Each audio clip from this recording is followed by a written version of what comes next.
नमस्कार मित्रांनो. आजच्या व्हिडिओमध्ये आपण चर्चा करणार आहोत. प्रेमविवाहामध्ये पती आणि पत्नी दोघांची मीन रस असेल तर त्यांचं वैवाहिक जीवन नेमकं कशा प्रकारचं असेल. अशा कोणत्या गोष्टी आहेत की ज्या महत्त्वाच्या आहेत, अशा कोणत्या गोष्टी आहेत की ज्या करायला हव्यात, अशा कोणत्या गोष्टी आहेत की ज्या टाळायला हव्यात. संपूर्ण व्यक्तिमत्व आवडीनिवडी नेमकं कशा प्रकारच्या असतात या सर्व संदर्भातली खुलासेवर चर्चा आपण या व्हिडिओमध्ये करणार आहोत. सुरुवातीला आपल्याला थोडंसं मीन राशीबद्दल जाणून घेणं गरजेचं ठरेल. मीन राशीबद्दल सांगायचं झालं तर कालपुरुषाच्या पत्रिकेमध्ये व्यय स्थानामध्ये किंवा 12व्या स्थानामध्ये येणारी ही रास आहे. स्त्री रास आहे. या राशीचा जो स्वामी आहे तो गुरु आहे. या राशीचं जे तत्व आहे ते जलतत्व आहे आणि ही जी रास आहे ही द्विस्वभाव स्वरूपाची रास आहे. सर्वात पहिली आणि महत्त्वाची गोष्ट जी की मीन राशीमध्ये दिसून येते ते म्हणजे त्यांचं सौंदर्य. अतिशय लोभसवाणं असं सौंदर्य असतं. म्हणजे यांचं सौंदर्य इतकं चांगलं असतं की त्या सौंदर्याला किंवा यांनी कुठल्याही प्रकारची जर फॅशन केली तर ती त्यांना सूट होऊन जाते. अगदी बालपणापासूनच सौंदर्याचं लेणं घेऊन आलेली ही रास आहे आणि अतिशय मनमोकळी अशा प्रकारची रास आहे. ट्रान्सपरन्सी किंवा पारदर्शकता या राशीत की इतर कुठल्याही राशीमध्ये तुम्हाला दिसणार नाही. आणि त्याच्याबरोबरच येणारा त्यांचा जो इमोशनल नेचर आहे, भावना अगतिकता भरपूरच असते. अत्यंत भावनाशील अशा प्रकारची ही रास आहे. छोट्या मोठ्या कारणांवरून यांचे मूड वर जात असतात, खाली येत असतात. एकाच दिवसामध्ये 4-5 वेळा तर त्यांचे मूड स्विंग बऱ्याच वेळेस दिसून येतात.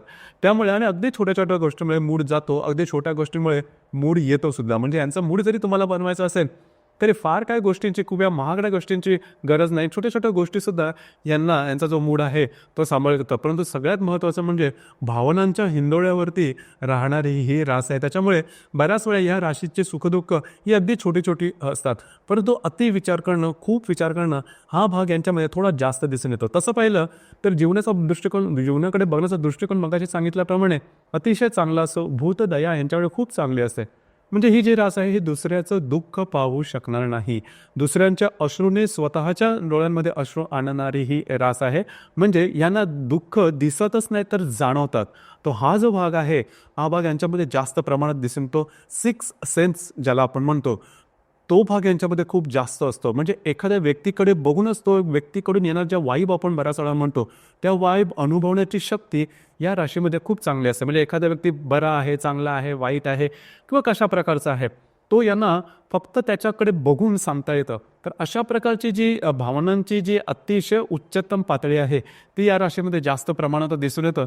आणि त्यामुळेच ही जी रास आहे स्वप्नांमध्ये काही गोष्टी दिसणं, पुढे जाऊन त्याचा अनुभव घेणं किंवा बऱ्याच वेळा एखाद्या प्रसंगातून गेल्यावरती असं वाटणं की अशा प्रसंग आपण आधीसुद्धा अनुभवलेले आहेत किंवा स्वप्नमय दुनियामध्ये जगणं किंवा थोडंसं फॅन्टसीमध्ये जगणं हा भाग मीन राशीच्या व्यक्तीमध्ये जास्त प्रमाणात दिसून येतो.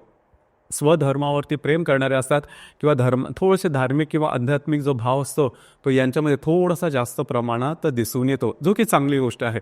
दुसरी महत्त्वाची गोष्ट म्हणजे मगाशी सांगितल्याप्रमाणे जीवनाकडे बघण्याचा दृष्टिकोन हा बऱ्याच वेळा सकारात्मक आहे.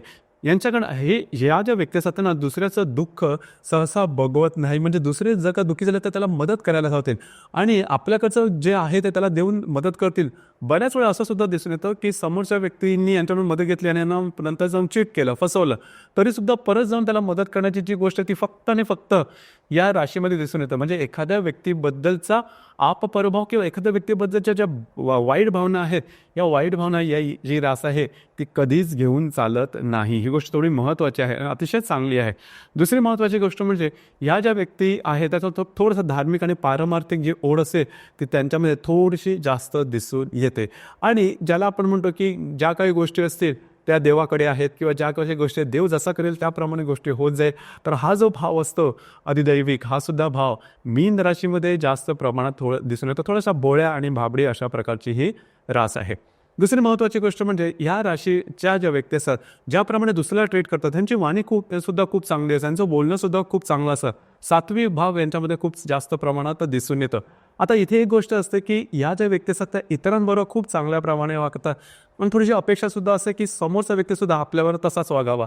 आणि जर का समोरचा व्यक्ती यांच्यावर काही थोडा वेगळा वागला तर त्यांना फार दुःख होतं, स्वतःलाच मनामध्ये कोसतात.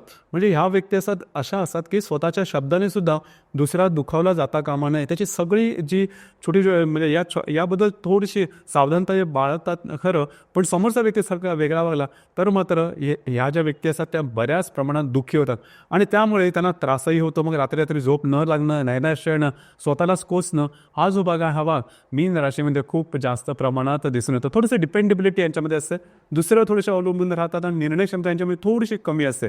एखादा निर्णय घ्यायचा असेल तर तो निर्णय घ्यायचा की नाही या द्विधा अवस्थेत बऱ्याच वेळेस जातात. अर्थात त्यामुळे बऱ्याच वेळेला त्यांना जीवनामध्ये त्राससुद्धा होतो.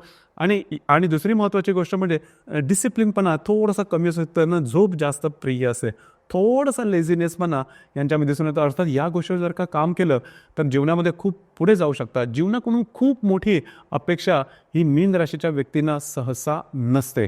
म्हणजे म्हणजे जसं की काही राशीमध्ये असतात अशा गोष्टी की त्यांची स्वप्न खूप मोठी असतात, ती मोठी स्वप्न मिळवण्यासाठी पूर्णपणे त्याच्या मागे हात धुवून पडणं वगैरे हा प्रकार मीन राशीमध्ये नसतो. मीन राशीच्या व्यक्ती साधारणतः तशा पाहिल्या तर हॅपी गो लकी जसं मगाशी सांगितलं त्याप्रमाणे असतात आणि जे आपल्या नशिबात आहे ते आपल्याला मिळेल आणि ज्या प्रकारे आपल्याला मिळवायचं त्या प्रकारे आपण मिळवूच हा भाग यांच्यामध्ये दिसून येतो. उगाच घाई गर्दी करायची, उगाच स्वतःला त्रास करून घ्यायचा, उगाच एखाद्या गोष्टीचं स्ट्रेस टेन्शन करून घ्यायचं हा भाग यांच्यामध्ये दिसून येत नाही.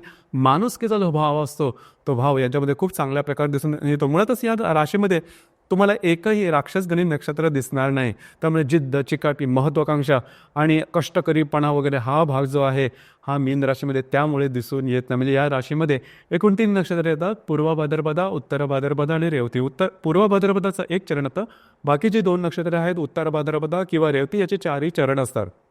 अर्थात पूर्व भाद्रपदा आणि उत्तर भाद्रपदा हे जे नक्षत्र आहेत ही मनुष्यगणी नक्षत्र आहेत आणि रेवतीचे नक्षत्र हे संपूर्णपणे देवगणी नक्षत्र आहे आणि सात्विक आहे, धार्मिक आहे, आध्यात्मिक आहे.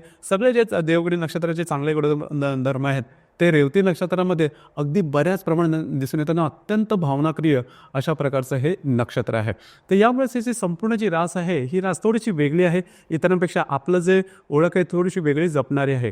दुसरी महत्त्वाची गोष्ट की जी चांगली आहे या राशीमध्ये ती म्हणजे या राशीमध्ये लक फॅक्टर खूप चांगला असतो. म्हणजे मगाशी सांगितलं की जे करिअरसाठी जे महत्त्वपूर्ण गुणधर्म आहेत ह्याच्यामध्ये थोडेसे कमी दिसत असले तरी यांना स्वतःना करिअरच्या बाबतीत तसा फारसा काही प्रॉब्लेम येत नाही.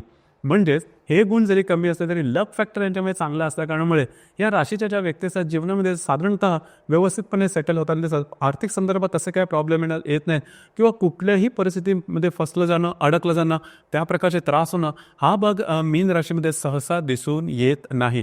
कधी कधी परिस्थिती अशी निर्माण होते किंवा कधी कधी मोठ्या लोकांकडून यांना चांगल्या प्रकारची मदत मिळते, साथ मिळते की ज्यामुळे कुठल्याही समजा गोष्टीमध्ये हे अडकले तर त्याच्यातून बाहेर सुद्धा येतात. कुठल्याही गोष्टीचा त्रास यांना दिसून येत नाही. जनमानसात यांचे जे इमेज असते ती सुद्धा बरीचशी चांगली असते. तर अशा प्रकारे ही जी मीन राशी त्यांचं संपूर्ण व्यक्तीमध्ये दिसून येतं. त्यांची ग्रास्पिंग, आकलनशक्ती, ग्रहणशक्ती सुद्धा खूप चांगली असते. त्यामुळे शाळा कॉलेजमधले शिक्षण सुद्धा अगदी व्यवस्थितपणे पूर्ण करून येतात.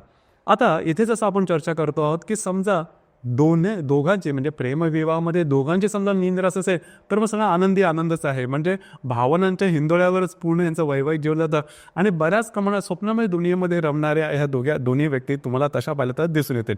आणि महत्त्वाचं म्हणजे एखाद्या गोष्टी तरी डिसिजन घ्यायचं की नाही याकरता बरेच दिवस घालवते तर तिकडे थोडंसं लक्ष देणं गरजेचं आहे. आणि दोघांचे समजा पती पत्नी दोघांची समजा मीन रास असेल तर सगळ्यात महत्त्वाचं म्हणजे खर्चावरती नियंत्रण ठेवा. यांची आवडीनिवडी कायम बदलत असतात त्यामुळे खर्चसुद्धा खूप जास्त होतात. थोडंसं सेव्हिंग करणं गरजेचं आहे. भविष्यकालीन योजनांचा करता लक्ष देणं गरजेचं राहील.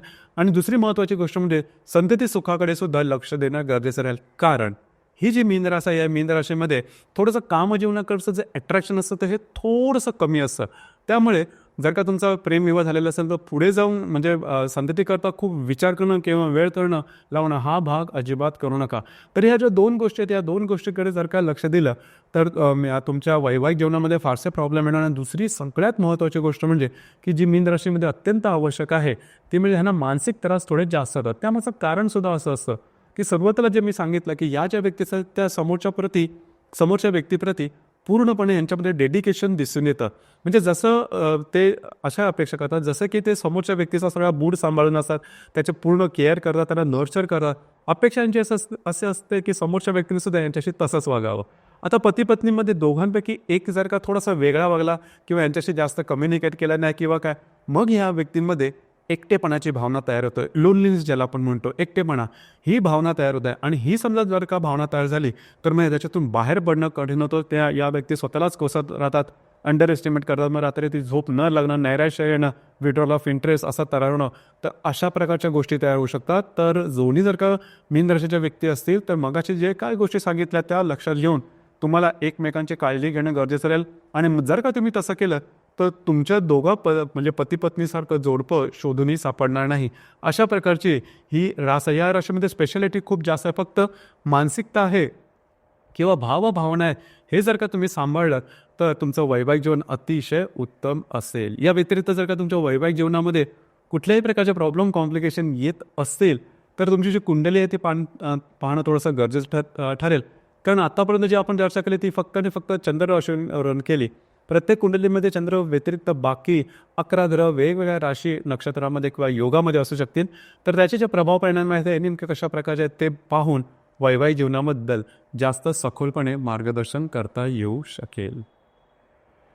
तर मित्रांनो, हे होतं प्रेमविवाहामध्ये पती-पत्नी दोघांची समजा मीन रास असेल तर त्यांचं वैवाहिक जीवन नेमकं कशा प्रकारचं असेल या संदर्भातली चर्चा. धन्यवाद.